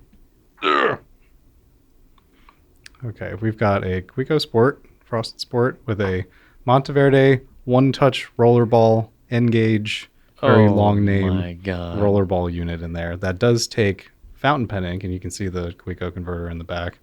And this thing actually writes great. It feels really weird. So you're just holding it by the refill. Yeah. But Well, I guess it's not a refill. It's just a... it's a whole nib unit. Yeah, I don't know. It's a whole unit. Yeah, this thing's great. You couldn't eyedropper it anymore because that's not totally tight. Oh my God. But yeah, it writes really well. Did you have to do any mods? Or No, just that shove fit it right in there. Yeah. That was fun. And it does fit. It seals up perfectly. This pen's probably been inked for over a year and a half. Oh my God. Is this the most used Franken-Pen, do you think? Oh yeah, she actually uses this thing. That's amazing. Yeah, it's cool. I just saw this one for the first time yesterday. I did not know it existed. It does the trick. That is incredible. The latest iteration of shoving VP nib units Oh into my God. pens they don't belong into. That has a VP nib unit. Oh my God, you monster. Yep. So we've It's got so tiny. Look at it. TWSBI Go with a little tiny VP nib unit coming out of there. God. Yep. So I ended up, you take apart the Go, and you take the innards out, and I had to cut this down, bore out a hole, because the VP unit's got a step down, and what I wanted was the nib to come out a little bit further, but I ran into an issue with the width up here and the nub. Right. So you needed to carve a nub channel. Yeah, so I took the X-Acto knife and carved a nub channel. Oh my god. But it turns out it's still too wide. So I still, this is version 1. We're going to have version 2 at some point. We don't need a version 2. Yeah. So that's a fun one. Can you can't actually fill it by dipping it, can you? You can, but you've got to like wiggle it to get the ink up into there. Oh my god. Yeah. That's so funny. That's a trip. And this fits in there nicely as well. All right, which one is your favorite? Oh boy. Well, for actual using, the VAC 700R wins, but out of all of them, The Pineider 700R. Yeah, the Pineider 700R. I would say the VP nib unit in the Go, because it transforms the pen into something very small. Something. Oh my gosh. It's sturdier than putting it in the preppy. What's the back section of that? Of this? Yeah. Like that's not an is that a Yeah, that's all part of a Go. That's a Go? The clear? Yeah. I thought so that's not. Oh, okay. Yeah, usually that's not frosted at all. Well, there's so much other extra material and the spring and the plunger. Oh. That usually you don't see right through I didn't this. know. I would have said that was frosted. I didn't know that was completely clear. Yeah. Wow. Okay. And the Go is very durable too, and you put it on a lanyard around your neck. Of course. Yeah. Wow. Franken-Pens. Absolutely. So, what is your next? What is your next plan? Oh boy, I've got a lot of parts floating around. I do want to try and with the Go, I want to cut one down.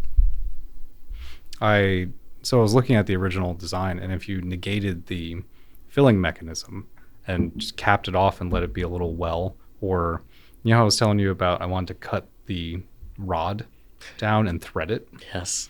Yeah, so that would be interesting. So I want to modify one. You want to make it like really teeny. I want to make it as small as possible. So which would essentially be the. You were talking about it would be cut down to like right there. Right, and you were saying like you're going to attach the back end back to the barrel somehow. So you could thread it in. So how are you going to do that with like epoxy or? I mean, I could just thread them, or I could replace the rod with just a piece of threaded all thread or a That's bolt. Amazing. But yeah, if you could make that rod removable, you could sit there and fill the pen and then just unscrew the rod, take it away, and then your barrel could be like that short. Yeah. There will be plenty of people that are going to want to see that when it happens. Yeah, so theoretically the pen could be like that big. Oh my God. That'd be something. It would be something. Golly. Yeah. Everyone needs a new pocket pen. Yes, that's what they need. Mm-hmm. That exact thing. Okay, well, that is it for our pen spotlight. Abominations. Yes, we are going to jump into what's happening with Brian and Drew, except it's Brian and not Brian. Other Brian. Get ready. All right, what is happening with Drew Brown? I, over the weekend, went to the movie theater and I saw Dune Part 2. I'm so jealous. With my brothers. I didn't really expect to love the first one as much as I did. I went to see it when we had one of our mental health half days. Oh, yeah. And I was like, you know what? Let's go see this movie. I heard it looked very visually interesting. Mm-hmm. I knew it was long. I'm like, all right, let me go to the Cinebistro. I order a coffee, a little dessert, and I'm like, I'm just going to chill out and mental health, It's a good day. And I loved it. And I remember being confused about the plot, but just visually it was just alluring, and I was just enamored with everything on screen. Yeah, it's and gorgeous. then I watched it again with subtitles. I'm like, okay, I understand it now. Because people kind of whispered a lot in that movie. I just kind of had a hard time hearing a lot of things. Yeah, there's not a lot of... Yeah, I read the book. Mm-hmm. And I read the book years before they announced the remake of the movie. And when I saw the film, I was blown away with how close it was to the book. And I've read almost all the books. I have not gotten through the fourth one yet, or the ones from his son. But yeah, I'm super excited to see number 2. There's a scene on the on Jedi Prime, the Harkonnen home world, that they wanted to make look really just different and eerie and kind of just explain visually the setting of that world and why the Harkonnens are just the way they are. But they wanted to tell the story just by like, hey, look at where they live, and let's explain to the audience that they live in just an odd place, and that kind of influences their behavior. And visually, it was one of the most incredible, examples of cinematography I have ever seen in my life. Yeah, the movies are just gorgeous. This was next level, though. Really? They shot it in infrared. Whoa. Yes.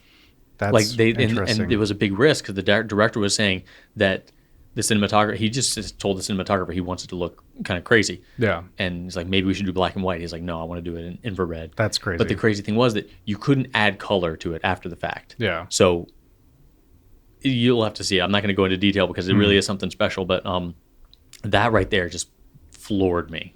And it was like a 3+ hour movie. And I was still engaged the whole time, which is just wild. Yeah.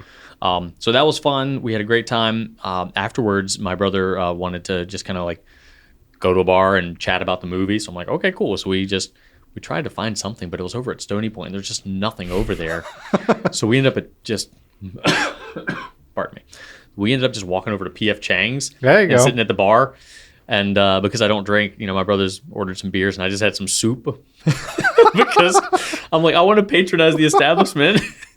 Did they give it to you in a mug? No. Or a little teacup? No, it's just a bowl of soup. It was some sweet and sour soup or hot and sour, whatever. But I'm like, I don't want to just be a freeloader sitting at the bar taking up a space. I'm like, I'll just have some soup. You guys have any noodles too? What happened first was, even though I had already had 2 cups of coffee at the movie theater, I looked at the bartender and I asked her, like, do you have coffee? And she looks at me and says, yeah. You don't want that. Right, that's exactly what she, and I've been to bars before and done that, and I know that look because bars traditionally do not have coffee. No. And I knew then, and she fessed up. She's like, it's probably been brewing for about 12 hours. I was like, okay, you know what? Thank you. And she's like, yeah. So, and that happens. That's fine. I don't expect bars to have good fresh coffee at all, but if it's there, sure, why not? But it was just funny. Her face just was like hilarious. She's like, yeah. She didn't offer to make you a fresh pot? No, and it's fine. I'm not going to do that to them. I wonder if coffee's even on the menu at P.F. Chang's. Probably not. Yeah, I haven't been to a P.F. Chang's in many moons. Usually I kind of look behind the bar, see what's going on. Only on rare occasions do I ask, but since I knew we were going to be there a while, we just wanted to kind of chat about the movie and kind of decompress and mention, some things. It's fun, and I don't get a ton of time to hang out with my brother, so it was a good day. That's good. And then, like I said, that evening, my wife went to our friend's house. They were having a karaoke person. They actually got the karaoke guy who goes to the club they usually go to come to the house to do it, and so there was cool. It was a big old production. Yeah, I stayed home though because I had just 30 minutes between me coming back from the movie and needing to go back out to that. I was gonna go, not sing, but just kind of be there and be present. But I was just kind of like, I'm socialed out. So we just kind of chilled the rest of the night. I just played some video games. And Archer I think we ordered some pizza or something like that. Yeah. I love getting a pizza and Pizza Hut stuffed crust, man. And then ran some errands. We split up. Shannon went to Marshall's and Target, and I went to Home Depot, and Archer chose to go with her rather than me. So, yeah, I went to Lowe's first. They didn't have what I needed, so I had to go to Short Pump. I wanted to get some pegboard. Yeah.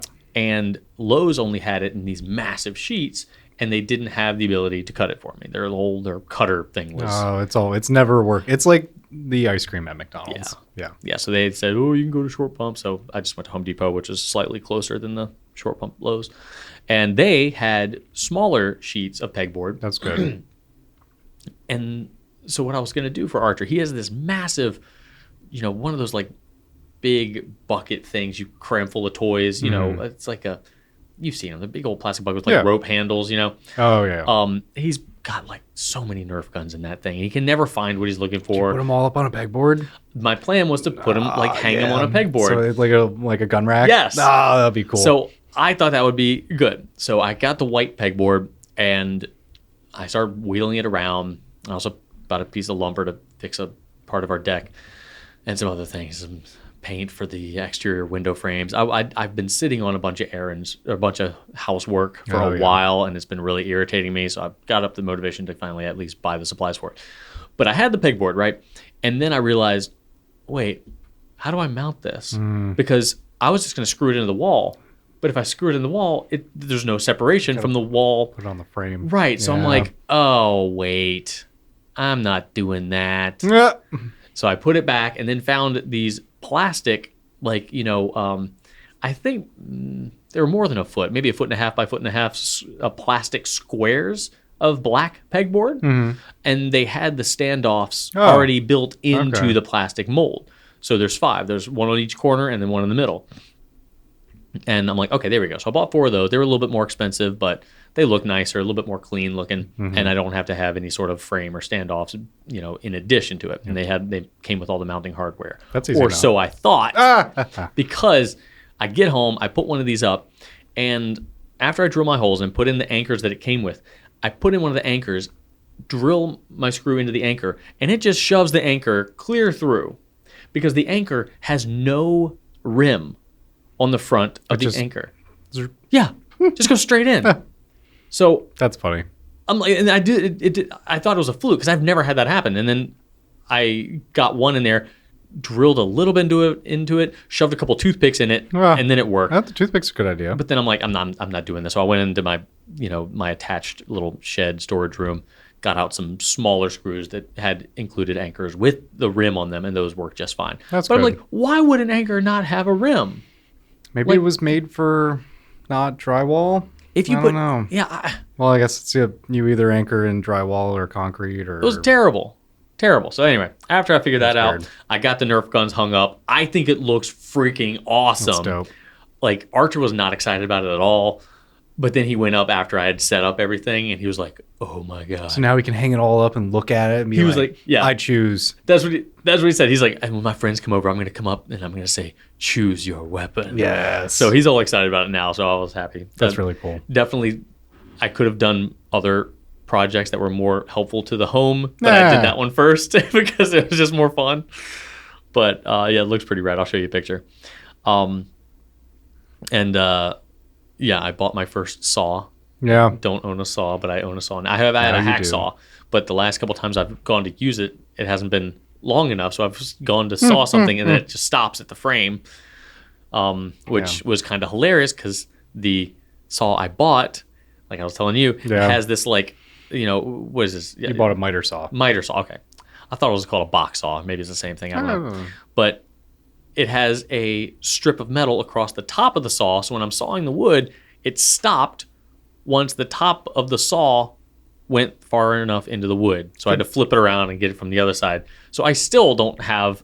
It's like kind of the same thing as my hacksaw. I have the same problem. I can't go all the way through. You have a vertical issue now instead of a horizontal issue. Oh my god. Yeah, it's that spine is to give it rigidity, so it makes a really straight cut. Okay, I mean, and it did. Yeah, it looked smooth, but I felt dumb.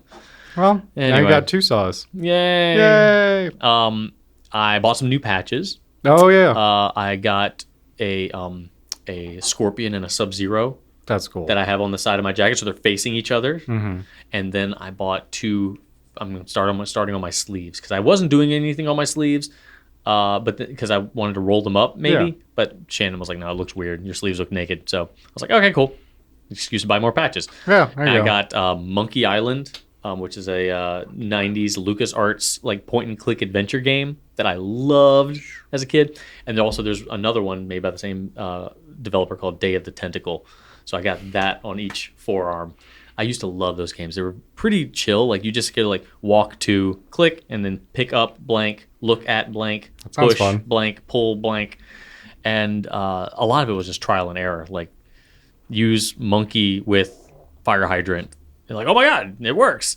The monkey opened the fire hydrant. Yeah. So I used to love those games so much. And they were so cleverly written as well. So got those represented. That's cool. And then just recently, I sewed those on, but just recently I went ahead and bought some. I bought a one from Dick Tracy, like the Dick Tracy logo Oh, from the, yeah, that's the cool. movie from the 90s. He had a really cool logo. It's like a circle with like his silhouette with a hat. I loved Dick Tracy when I was a kid. I was him for one Halloween. And then a couple other things. But yeah, still jumping on the patch train. And I had been keeping my eye out on this product called the Air Fort, which is a kind of an inflatable housing unit for a kid, either shaped like a rocket ship or a house or an That's igloo. cool. And you Velcro one section of it to a box fan, turn it on, and then the whole thing just kind of poofs up. I want that. Where were those when we were young? Right? That was that. I'm saying, I say this every weekend. Like every time Archer gets something cool, I'm like, man, come on now. I wanted an Air Fort. Yeah. So I haven't been wanting to do it because it's $60 a pop. And I'm like, that's kind of a lot. I don't know if he'll play with it. He's getting a little big. I don't know. But then I got served up an ad saying they were buy one, get one free. Oh, yeah. 2. So I was like, talked to my sister-in-law. I was like, hey, you want to kind of go halvesies on this? She's got a kid. Idea. I've got a kid. All right. So Shannon talked to her, but we went ahead and did that. So I ordered it. We got 2, one for their kid, one for our kid. So $30 price tag, a little bit more reasonable. Yeah. So we got that. It's huge. What kind is it? It's a house, like a little cottage. You bought him a tiny house. Yeah. And hooked it up to the box fan. Worked as advertised. It's all 3 of us can get up into there. Like that's awesome. Now the downside is that it's so big he can't put it in his bedroom or his playroom. Like we've got, he's got 2 rooms essentially, but our upstairs has pretty small rooms. Yeah. So he can't actually put it up either there. So we have to either put it up in the office downstairs, which is supposed to be a formal dining room that we just don't use, or the den, which I keep pretty wide open. But either way, he was using it. He was having a blast. He just chilled in there and played the Switch, all weekend. That sounds fine to me. It's a pretty rad little toy. Go in there, and because box fans aren't that loud. No, they're really not. So it would just be like nice chill place to read and play video games. Yeah, that sounds good. Maybe I'll see if we can get an Air Fort for upstairs. Catherine would love that. Yeah. Do you think you have room up there? What's the footprint on it? I think it's about like 90 inches. I don't know, but so that was pretty fun. So we had a good time. I also bought some mailbox numbers because I need to redo those. Joy. But I don't think that they're going to show up. It's like we have a natural wood, unfinished wooden pole for our mailbox. Yeah. I'm trying to make it sound intentional. It's not a blank 4x4. Well, no, it's got but it's not painted. There's some in the neighborhood that are black, some are white, and then some are naked. Ours is naked. It's got black letters on it, but when it was brand new, I'm sure the black numbers looked good. Mm-hmm. But now it's not new, and it's not like old. It's not new. Yeah. It's not gray. It's still kind of brownish, but the black doesn't stand out as much. So I got these silver reflective ones, but those still don't look good. So I'm like, what? Just paint the mailbox post. Oh, then I have to keep painting it. Like our mailbox post at the last house was painted white, and the bird poop all over. Oh, yeah. Terrible! That's fun. So I'm like, it's gonna look bad no matter what. You could stain it. Yeah, I could probably stain it. And then you could. I have a whole jug of Thompson's water seal. You could just douse it. I think next time I get my deck redone, I'm just gonna do the mailbox. That's a good idea. As well with whatever I use for the deck. Yeah. Yeah. Anyway. It's a good idea. I'm probably going to take those back because I don't like them anymore. I don't know what I'm going to do. Mailbox numbers are stupid. We put numbers on one side of the mailbox and not the other. It's almost a joke because people drive by and they're like, I did remember to buy 2 sets. Like, what house is that? And then they pass by and they're like, oh, it's nice. Yeah. Nice. It's funny. Cool. But I also have the numbers on the house. So we don't have any numbers on the house. Oh, yeah. It's just the mailbox, which I could do, but I don't care that much. It's just for the pizza guy. Pretty much. I mean, it's all like if you put it in Google Maps now, there's literally a photo of my house there. So my address could be 80 numbers long and you would still find it just fine. Yeah. So, hey, what are you going to do? Well, that's about it going on for me. Yeah. I started building a shed. See, I knew about this and I was like, wow, I'm not going to get away from shed talk. Nope. What is it with Brian's and sheds? I need a new shed for all of my stuff. So do you already have a shed? Yeah, it's old though. So I found it came with the house. Is this a replacement shed or just an additional shed? It's an additional shed. Oh, okay. But we might tear down the old shed. You put the things you don't care about in the old shed. Yeah, currently that's everything is in the old shed, and it is leaking. It's always wet. The siding's coming off. I looked on the inside when I was putting up shelves around it, and someone had signed their name. It's like John 1992. Oh, that shed's almost as old as I am. Wow. So yeah, it's been around for a while. Usually they don't last that long. It's not set properly on the ground. There's like nails coming out of the ceiling. Oh, It's great. So I'm building a new one, and it was really difficult to do the base. so you're doing the entire thing from scratch? Yeah. Wow. How do you if you do one thing wrong at this step, the whole thing is going to be lopsided and crooked. And Not really. So I was actually talking with Brian Goulet about this, and he said your level of precision is not needed for this project. oh, And that's a good point, because I'm used to working with thousandths of an inch, yeah. millimeters, centimeters, I work in very fine, levels of precision for almost, machining. And what's good for machining is more than acceptable for everything else, but you can't go the other way around. Yeah, what's square in framing, not square in woodworking. What's square in woodworking won't work for machining. Oh, God. So my level of expectation for the squareness and straightness of this entire project needs to go way down. Can you do that? Yeah, so far. Has it been difficult? I got the frame almost square, and I was like, oh, it's off by 1/4 of an inch. Over 173-inch run. I'm like, that's a fine percentage. Okay. So it hasn't been super difficult lowering your standards? No, it was just, it's not difficult. It's just hard work. Mm-hmm. And I decided not to buy a nail gun, which was a horrible idea when I started nailing the subfloor on by hand. Just like 60 nails by hand, but I bought a new hammer. Oh. We really didn't even plan this, but I bought a brand new framing hammer for it. It's really cool looking. So why did you need a new hammer for this task? My regular hammer I had like a 18-ounce hammer. Mm-hmm. Is that too light? That's too light. Okay. Yeah, too light.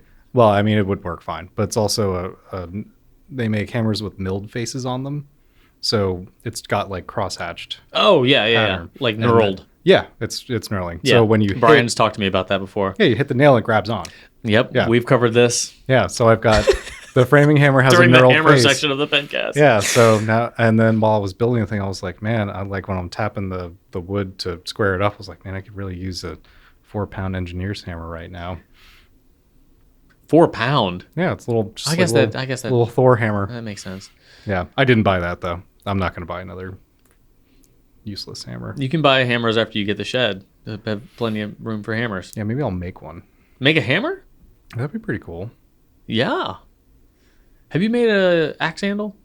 I have rehung a few axe heads. I have not made a handle from scratch. Yeah. Though. That is finding the right piece of straight wood. That would be a little difficult. Oh, you know what I saw on Reddit the other day? This guy, which is apparently what people have done in the past, but he put a bunch of old axe heads on saplings, and he's gonna let the handle grow into it. Oh, like Groot. Yeah. So pretty much every comment on that whole thread was like, "Remind me 2 years. Remind me 2 years. Remind me 2 years." I'm really excited to see how that goes because that's cool. Oh, you should do that. Yeah, I probably should. I just have to pick which. Ideally, it would be like an ash or an oak sapling, something really hard and straight. That is not what grows on my property. It's all just trash. Yeah. And I've got one oak, but then I have to let a hammerhead sit outside for years, or an axe head sit outside for 2+ years. Yeah. That's an exercise in patience that I don't think I'm ready for. I think you need to find like one that's already just like you just can barely fit the head onto the branch. Yeah. Let it grow around it. Yeah. Yeah, it would be cool. You know, I wonder if you could like find a random tree in like a random park or something like that, like way off the beaten path. And just chuck it on there. And like just get your your coordinates down to the T. Yeah, then I have to go back and cut it down. Oh. Which would be particularly illegal. Oh, forgot about that. Especially in the city of Richmond, if you go into the park and cut down a tree, Yeah. they're not. No, going to you're be right. I happy didn't with even you. think about that part. And then you walk out with it too, just like, oh, I just have an axe Right. now too. My grandfather once gave me a small double bladed axe. And I thought that thing was so cool, but it was so janky, and like the head would shake off. And I think I just threw it away one year, and I regret that so much Yeah, because that thing could have been, rehandled. The blade could have been polished up. Like, man. yeah. My main splitting axe is a Worth tool axe marked Worth Tools, which was a small hardware store in Boston in the 50s. Wow. And so odds are high that the axe was not made by Worth Tools, OEM'd by one of the other axe manufacturers. And I found it at Fantastic Thrift for $6. Oh, that's amazing. And it was destroyed. I bought 2 speakers for my uncle that day and an axe. So I walked out of Fantastic Thrift holding speakers and an axe. Yeah, that was really great. So I took the whole thing home and I soaked it in vinegar and ground off the mushrooming on the back, put a new handle on it, and re-sharpened it, and boom, we're good to go. Yeah, that was fun. That is cool. But yeah, building the shed. It's gonna be weird. It's also gonna be raining for like 2 weeks. I know. So that sucks. I poorly timed my shed. I think that we've had the wettest summer on record for Virginia. Shannon was telling me that the Winter, other day. spring, summer. What just happened? You said Winter. wettest summer. Did I say summer? Mm-hmm. That's not what I meant to say, though. Wettest winter. Winter. Yeah, there's been no snow. We got like 2 snows. Barely. Yeah, I didn't have to shovel anything. Really disappointing. I bought a shovel like, I don't know, 6 or 7 years ago. Oh, so you've been keeping the snow away. It has not snowed enough for me to shovel since I bought the darn shovel. Probably not since you bought the house. Oh no, yeah, I bought the shovel when I lived in my like 3 apartments before the house. Oh, wow, yeah. Yeah, and I've had it for a long time. Jeez. Because when you live in the city, you're responsible for shoveling your bit of the sidewalk. Mm-hmm. So I go out. I love shoveling snow. Grow up in Pennsylvania. What do you do for fun? Go shovel snow in the middle of winter. Yeah. But beside that, I'm still working on a few knives. This is the one that we showed before. I've been working on this one on and off for over a year, and because I wanted to really like pay more attention to it, and so I've been working on that guy. And I just realized we forgot to show this during the pen abominations. What is that? Oh, that's that. Oh my God. All right. Well, we can add this back in. We'll add it Brian back has in. a bonus pen abomination that we're gonna show you here. All right, hang on. All right, go ahead. Oh, Here, bring it a little closer. Okay, so it looks like you have glued a Safari grip section to an ink sample. I did. That's exactly what I did. It makes sampling very easy. Why? Where? Yeah, don't forget to let your super glue flash off before is you put the cap on. Beautiful. Absolutely stunning. It's really hideous. And I trimmed it a little too short, so now the cap doesn't actually click on. Oh, good. Oh my God. What do you call this? Probably just trash. But no, this is the sample master maybe, Oh my God. because you can just take a sample and screw it right on there. Oh my God, I love it. It's extremely uncomfortable too, and it doesn't post. Oh man. Yeah, that's magical. Stunning. This one in particular, that was a broken pen. Oh my God. Yeah. So beside that, what else is new? No, the shed is the thing that's like sucking up my life right now. I don't want it to, but it's going to. Yeah. Yeah. I have no doubt it's going to be incredible though. Is this the biggest, woodworking project you've ever attempted? Yeah, I mean, so the only reason I decided to do it because, I was talking with my neighbor about this. He's like, so are you going to save any money? And I'm like, no, probably not. He's like, so like it's going to be worth your time, like to do it I'm like, well, I'm going to learn.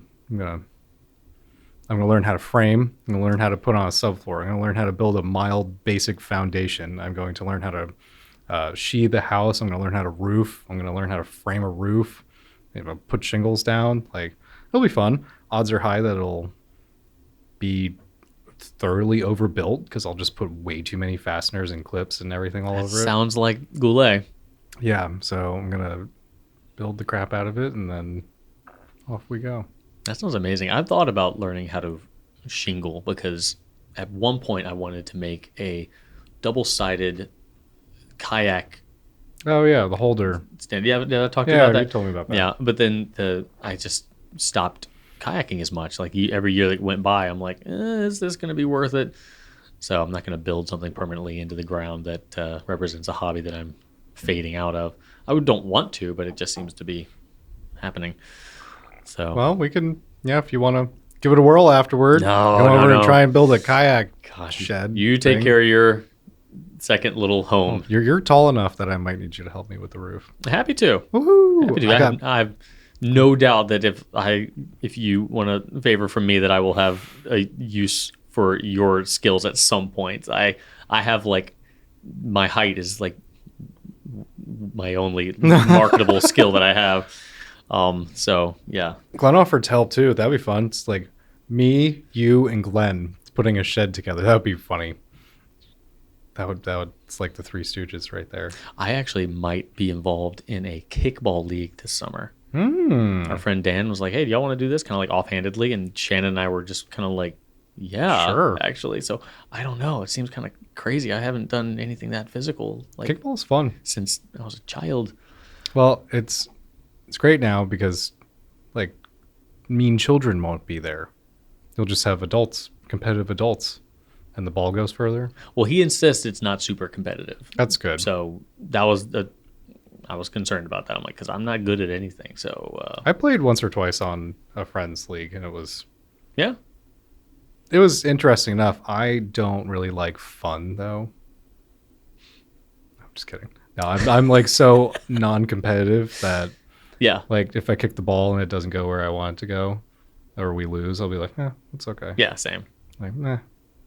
So that maybe that's my level of a kickball league is non-competitive kickball league. Yeah. It's apathetic kickball. Yep. I like that. Yeah. Oh boy. That can be your biography. Apathetic kickball. All right. Do you have anything else? Oh, I think that's it. All right. Well, we can just go ahead and wrap things up then. Sounds good. I want everybody to know that we appreciate you sticking around for this episode of the Pencast.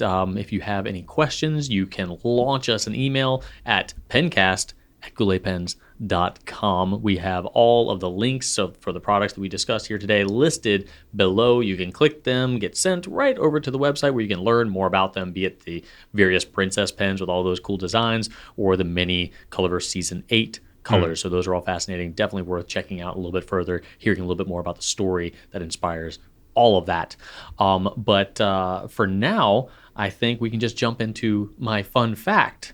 So normally Brian adds a fun fact, and I wasn't going to bother because I just didn't feel like it. However, I got a comment from Patricia Clark in response to a comment that we were, discussing last week about whether or not we would ever buy an ink for the name or avoid an ink because of the name. And the consensus, like the Sailor Ink Studio stuff. Like I don't mess with those because I just can't remember this stuff.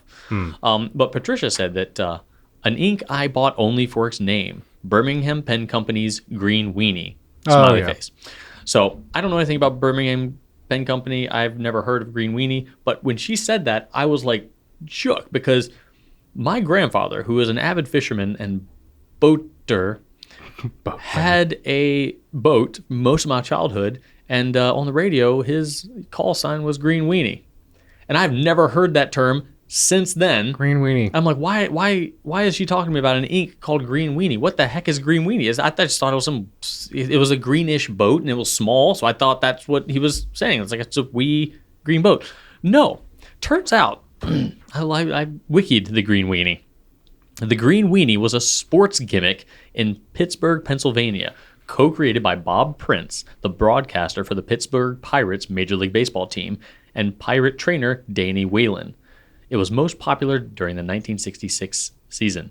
The Green Weenie was manufactured by Tri-State Plastics. So essentially what the Green Weenie was, Brian, was a green plastic rattle in the shape of a hot dog. Wow. Which, here we go, when waved at opposing players, purportedly put a jinx on them. Oh, lucky. A green hot dog. A green hot rattle.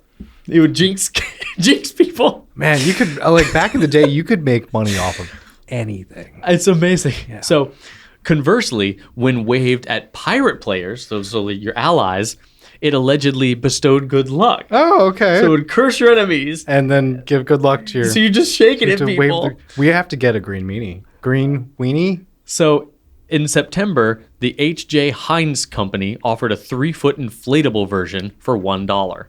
That's a steal. So the green weenie is essentially a plastic hot dog rattle to curse your opponent's, your opposing baseball team, if you're a Pirates fan, That's useful. in the 60s and the 70s. So The more you know.